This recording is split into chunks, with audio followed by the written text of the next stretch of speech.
Krishna Hare Krishna Krishna Hare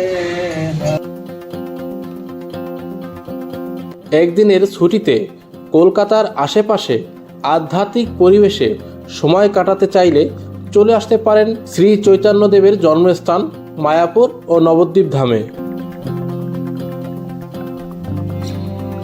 আর একদিনে কিভাবে মায়াপুর ও নবদ্বীপ ঘুরবেন, কতই বা খরচ, কি কি দেখবেন, কোথায় মহাপ্রসাদ পাওয়া যায়, ইত্যাদি ইত্যাদি A to Z সকল ইনফরমেশনকে একটি ফ্রেমে বন্দি করে তুলে ধরলাম এই ভিডিওর মাধ্যমে আপনাদের সামনে।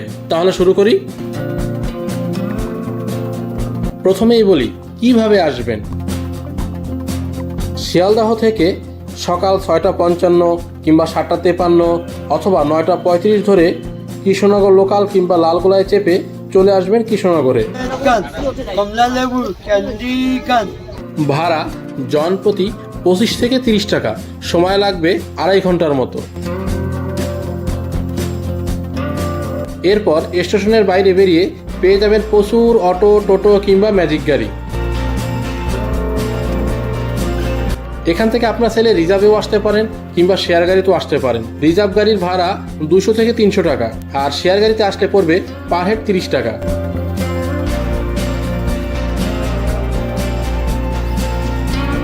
আপনাদের সুবিধা অনুযায়ী আপনারা চলে আসুন মায়াপুর ঘাটে, যার নাম স্বরূপগঞ্জ ঘাট।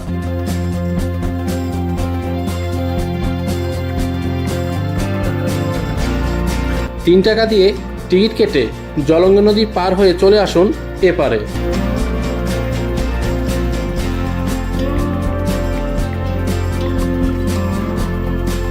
এরপর বাসে বা টোটো করে চলে আসুন মায়াপুর ইস্কন মন্দিরের সামনে। বাস ভাড়া পার হেড 10 টাকা আর টোটো ভাড়া 10 থেকে 15 টাকা।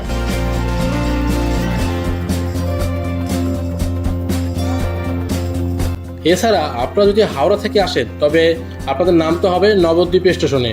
সেখান থেকে গাড়ি করে চলে আসবেন ঘাটে। ঘাট থেকে লঞ্চ বা ট্রলারে পার করে চলে আসবেন মায়াপুরে।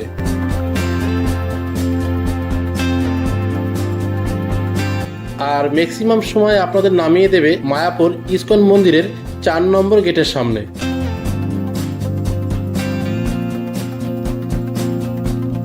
মায়াপুরে এসেই আপনাদের প্রথম কাজ হলো মহাপ্রসাদের জন্য কুপন কাটা।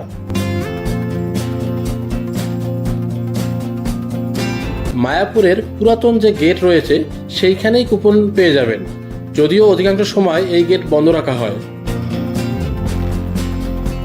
তবে কুপন কাটার সময় হলো 11টা পর্যন্ত।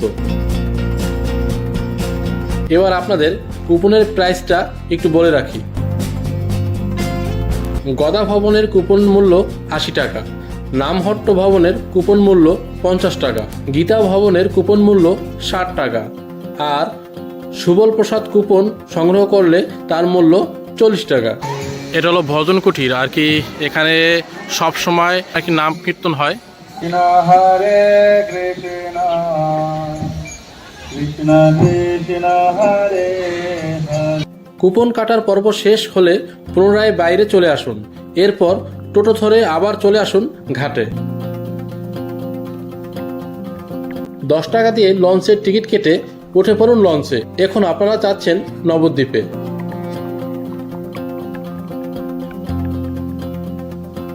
লঞ্চে বসে আপনারা উপভোগ করতে পারেন জলঙ্গি নদী ও ভাগীরথী নদীর মিলিত স্থান।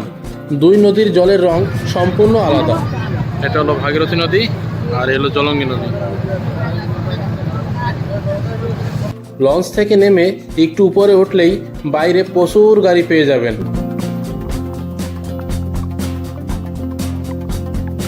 আপনাদের সংখ্যা যদি 2 জন হয় এক্ষেত্রে একটি রিক্সা ভাড়া নিতে পারেন। সেই ক্ষেত্রে ভাড়া পড়বে 120 টাকা থেকে 150 টাকা।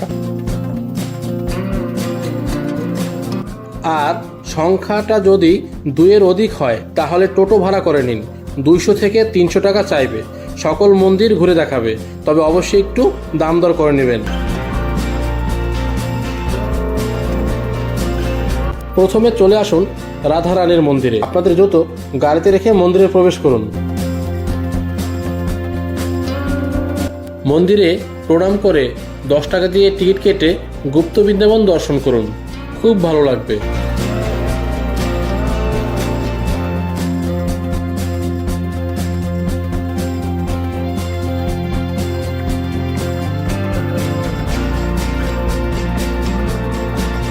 এরপর চলে আসুন শ্রী শ্রী বলদেব জিউ মন্দিরে।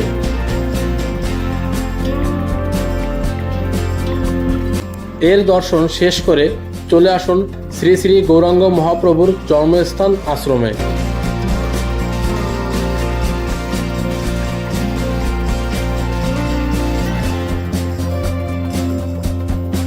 চারিদিকটা ভালো করে ঘুরে দেখুন, এখানেও প্রসাদ পাওয়ার ব্যবস্থা আছে। এর পাশেই আছে শশীমাতা গোশালা।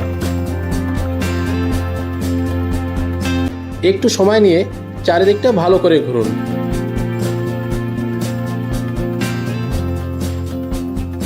এরপরে চলে আসুন গৌর গোপীনাথ জিউ মন্দিরে। এখানে ভিতরে প্রবেশের জন্য এর টিকিট কাটতে হবে। এর টিকিট মূল্য পার হেড 10 টাকা।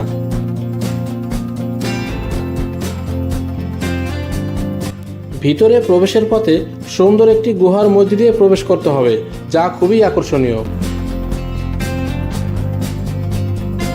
প্রবেশের পরে আপনি যে স্থানে আসলেন এর নাম হলো নরহরি ধাম।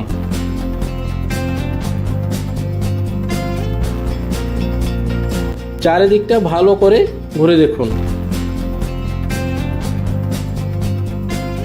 এই স্থানে আপনাদের সময় একটু বেশি লাগবে, তাই যখন আপনারা গাড়ি বুক করবেন অবশ্যই সেই সময় কথাবার্তাটা ক্লিয়ার করে নেবেন।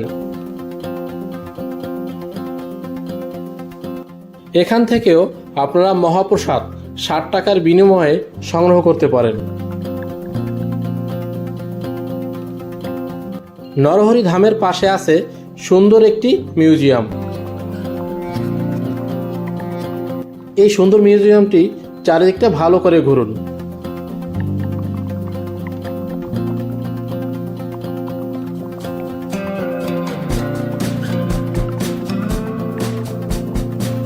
মিউজিয়াম দেখে বাইরে বেরোতেই চোখে পড়বে বিশ্বের সবথেকে বড় 60 ফুট উচ্চতা শ্রী গৌরাঙ্গ মহাপ্রভুর বিগ্রহ।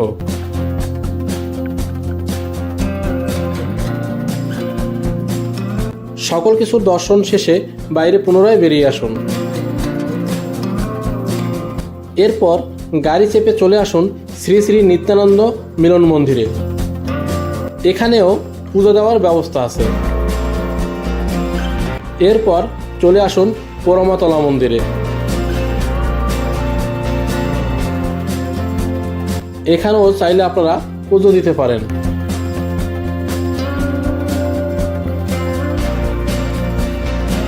পরমাতলা মন্দির পরিদর্শন শেষে চলে আসুন শ্রী শ্রী সোনার গৌরাঙ্গ মন্দিরে। এখানে আপনারা সোনার গৌরাঙ্গকে দেখতে পাবেন। আর এখানে প্রবেশ মূল্য 10 টাকা প্রতিজন। এরপর চলে আসুন শ্রী শ্রী জগাই মাধাই উদ্ধার মন্দিরে। এর প্রবেশ মূল্য 5 টাকা প্রতিজন।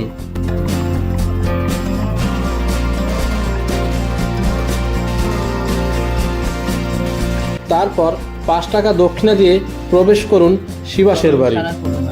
সেই থেকে 63 মহন্তের ভোগ আর নাই 20 টাকা ভোগ কত দিকে। আর সর্বশেষ চলে আসুন সমাজবাড়ির মন্দিরে। চারিদিকটা ভালো করে ঘুরে দেখুন। এর সাথে সাথে আপনাদের আরও একটি কথা বলে রাখি, নবদ্বীপের অধিকাংশ মন্দিরেই দুপুর 1টা থেকে বিকেল 4টা পর্যন্ত বন্ধ থাকে। আর যদি আপনাদের নবদ্বীপে রাত কাটানোর ইচ্ছে থাকে তবে স্টেশনের আশেপাশে বিভিন্ন জায়গায় প্রচুর বিভিন্ন দামের বিভিন্ন ধরনের হোটেল পেয়ে যাবেন। এরপর ট্রলারে বা লঞ্চে করে পুনরায় চলে আসুন মায়াপুরে।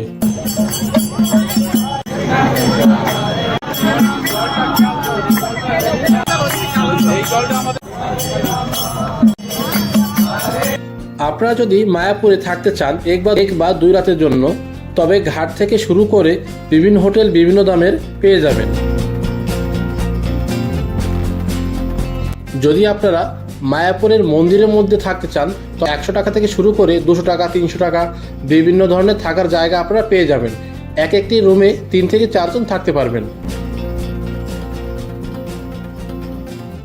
ঘাট পার করে মায়াপুর মন্দিরে চলে আসুন।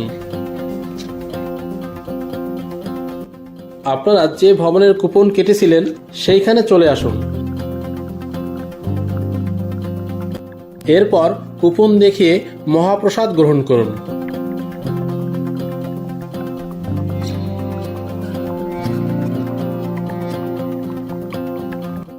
একটু বিশ্রাম নিয়ে বেরিয়ে পড়ুন গোশালার উদ্দেশ্যে। এখানে হেঁটেও আসতে পারেন কিংবা টোটো ধারাও আসতে পারেন। টোটোতে আসলে ভাড়া পড়বে পার হেড 15 টাকা। গোশালায় এসে দেখুন বিভিন্ন ধরনের গরু, বড় বড় সিঙ্গালা গরু।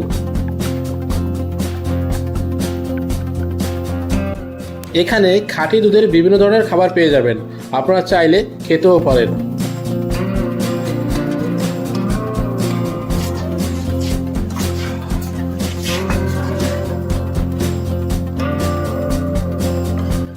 এরপর হেঁটে হেঁটে চলে আসুন মূল মন্দিরের সামনে।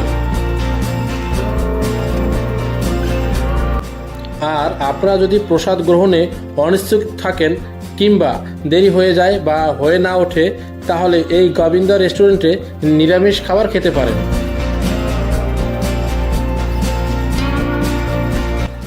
আপনারা যদি বড় মন্দির পরিদর্শন করতে চান, তাহলে সেবা সৌভাগ্য থেকে 50 টাকা ডোনেশন দিয়ে কুপন সংগ্রহ করে নিন। বড় মন্দির প্রবেশের সময় হলো সকাল 11টা থেকে 1টা পর্যন্ত এবং বিকেল 4:30 থেকে 6টা পর্যন্ত। এই সময়ের মধ্যেই আপনাদের এখানে প্রবেশ করতে হবে।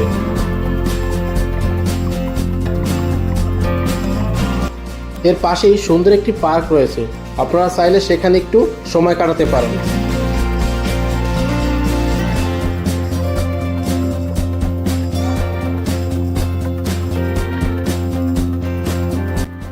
এরপর আপনাদের জুতা ও মোবাইল জমা রেখে মূল মন্দির মানে রাধা মাধব মন্দিরে প্রবেশ করুন। পার মোবাইল চার্জ 5 টাকা এবং জুতো ফ্রি জমা রাখার জন্য। মূল মন্দিরের ভিতরটা সম্পূর্ণভাবে ঘুরে নিন, খুব ভালো লাগবে আপনাদের। এরপর মূল মন্দির ঘুরে চলে আসুন শিল প্রভুপাদ পুষ্প সমাধি মন্দিরে। এখানেও জুতা ও মোবাইল জমা রেখে প্রবেশ করতে হবে। তবে এই মন্দিরের ভিতরে 15 টাকা দিয়ে টিকিট কেটে শ্রী প্রভুপাদের জীবনী ঘুরে দেখতে পারেন।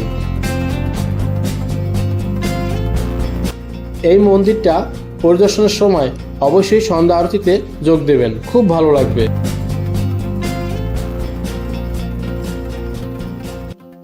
এরপর মন্দির থেকে বেরিয়ে আপনারা কিছু কেনাকাটা করতে পারেন। মায়াপুর ইস্কন মন্দিরের মধ্যে রয়েছে অনেক দোকান, কিংবা বাইরে গিয়েও আপনারা কেনাকাটা করতে পারেন। এই তো একটু পরে বাড়ি করা লাগবে। আরও একটি ব্যাপার আপনাদের বলে রাখি, আপনারা যারা মায়াপুর এসে সাইট সিন করতে চান সেক্ষেত্রে একটি টোটো ভাড়া নিতে হবে। টোটো ভাড়া পড়বে 300 থেকে 350 টাকা, একটু দরদাম করে নেবেন।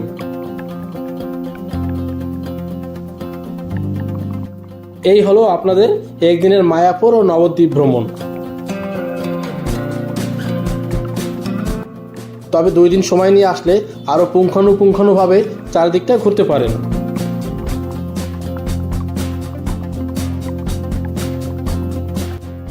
আপনারা যদি একদিনের জন্য মায়াপুর এবং নবদ্বীপে আসেন, তার সম্পূর্ণ তথ্য তুলে ধরলাম এই ভিডিওতে। তো আজ এই পর্যন্তই, দেখা হবে পরবর্তী কোনো এক নতুন ভিডিওতে। সে অবধি সবাই ভালো থাকবেন, সুস্থ থাকবেন। নমস্কার।